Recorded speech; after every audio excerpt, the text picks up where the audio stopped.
Assalamualaikum warahmatullahi wabarakatuh. Salam sejahtera bagi kita semua. Mohon izin, perkenalkan nama saya Ahmad Fauzan. Nomor induk mahasiswa 0491755535. Dalam kesempatan kali ini, saya akan membuat rekaman video simulasi sebagai jaksa penuntut umum dalam perkara di persidangan berdasarkan contoh kasus pada tugas yang diberikan.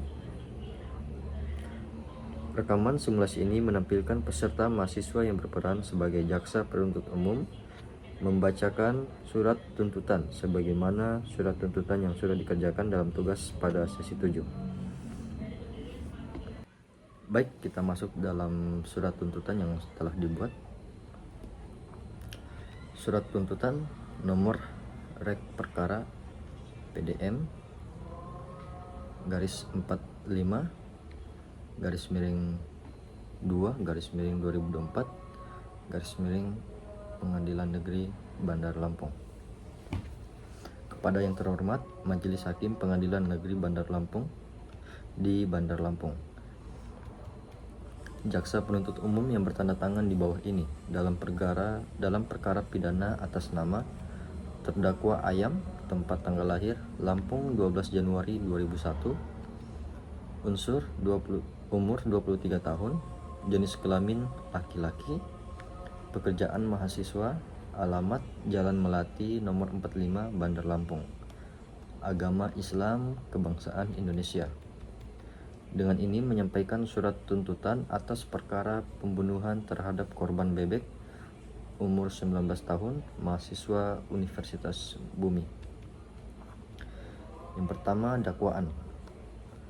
Berdasarkan surat dakwaan yang telah dibacakan di persidangan, terdakwa didakwa dengan dakwaan alternatif, yaitu primer pasal 340 KUHP pembunuhan berencana, subsidiar pasal 338 KUHP tentang pembunuhan, lebih subsidiar pasal 365 ayat 3 KUHP tentang pencurian dengan kekerasan yang mengakibatkan matinya orang. Kemudian fakta-fakta yang terungkap di persidangan. Berdasarkan pemeriksaan di persidangan terhadap saksi-saksi, barang bukti, terdakwa dan ahli, telah terbukti fakta-fakta sebagai berikut. Yang pertama, bahwa korban bebek ditemukan dalam keadaan meninggal dunia di kamar kosnya pada tanggal 2 Februari 2024.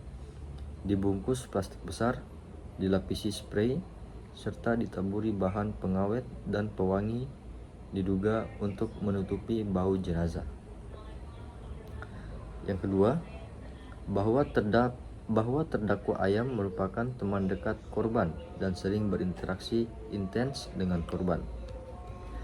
3. Bahwa dari hasil penyidikan dan pemeriksaan CCTV diketahui hanya terdakwa yang masuk terakhir kali ke kamar korban.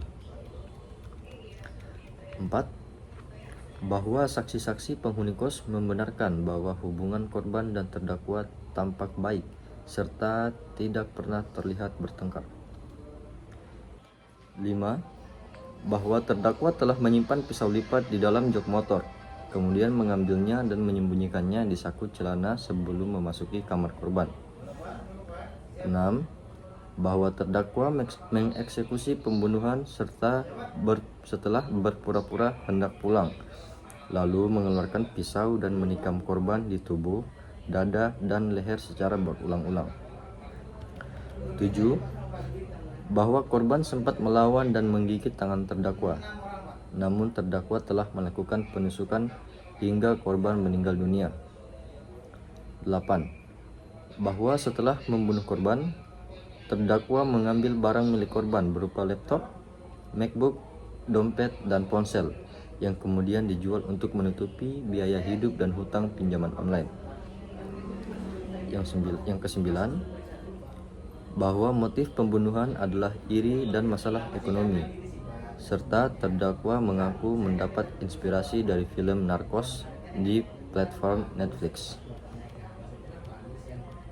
Kemudian ketiga, analisis yuridis. 1. Unsur pasal 340 KUHP tentang pembunuhan berencana. Unsur-unsurnya: 1. Menghilangkan nyawa orang lain.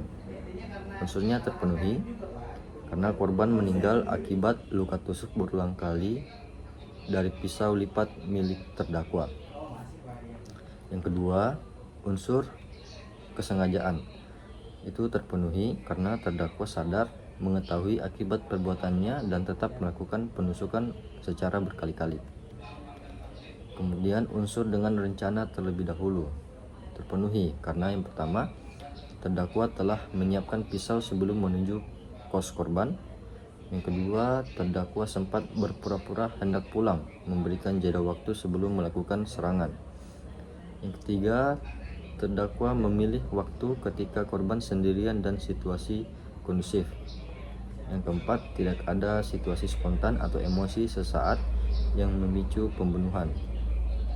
Dengan demikian, seluruh unsur pasal 340 KUHP terbukti secara sah dan meyakinkan. Kemudian unsur pasal 365 ayat 3 KUHP terpenuhi karena setelah korban dibunuh, terdakwa mengambil barang milik korban. Namun delik utama adalah pembunuhan berencana, sehingga jaksa memilih menuntut pada dakwaan primer. Kemudian tanggapan atas eksepsi dan putusan sela. Majelis hakim telah menyatakan bahwa 1. Eksepsi penasihat hukum ditolak. 2. Perkara dilanjutkan ke pemeriksaan pokok perkara. 3. Surat dakwaan sah dan memenuhi syarat formal maupun material. Karena itu, jaksa perlu mengulang kembali argumentasi eksepsi tersebut dan langsung masuk pada pembuktian material sebagaimana telah diuraikan. Kemudian hal-hal yang memberatkan dan meringankan. Yang pertama, hal-hal yang memberatkan. 1. Perbuatan terdakwa sangat sadis, kejam dan tidak manusiawi. Kedua, terdakwa membunuh korban yang merupakan sahabat dekatnya sendiri. 3. Perbuatan terdakwa menimbulkan duka mendalam bagi keluarga korban. 4. Terdakwa melakukan penutupan dan penghilangan jejak dengan membungkus mayat dan menabur bahan pengawet. Kelima, terdakwa mengambil barang milik korban setelah korban dibunuh. Kemudian hal yang meringankan. Pertama, terdakwa mengakui perbuatan dan bersikap kooperatif. Kedua, terdakwa belum pernah dihukum. Kemudian ada juga barang bukti. Pertama, 1 bilah pisau lipat. Kemudian yang kedua, rekaman CCTV. Ketiga, hasil visum yang menyatakan penyebab kematian adalah luka tusuk pada organ vital. Kemudian yang keempat, barang bukti laptop, dompet dan ponsel milik korban atau bukti transaksi penjualan. Kemudian tuntutan pidana. Kami akan bacakan. Berdasarkan seluruh uraian di atas, jaksa penuntut umum menuntut agar Majelis Hakim Pengadilan Negeri Bogor menyatakan terdakwa Ayam telah terbukti secara sah dan meyakinkan bersalah melakukan tindak pidana pembunuhan berencana sebagaimana diatur dalam pasal 340 KUHP. Menuntut agar Majelis Hakim menjatuhkan pidana kepada terdakwa berupa pidana penjara seumur hidup, atau apabila Majelis Hakim berpendapat lain, mohon dijatuhkan pidana penjara selama 20 tahun. Menetapkan barang bukti dikembalikan kepada keluarga korban atau dirampas untuk dimusnahkan. Yang kedua, membebankan biaya perkara kepada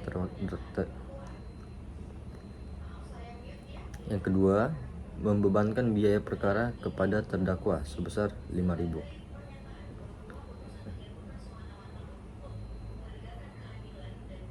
Yang kedua, membebankan biaya perkara kepada terdakwa sebesar Rp5.000.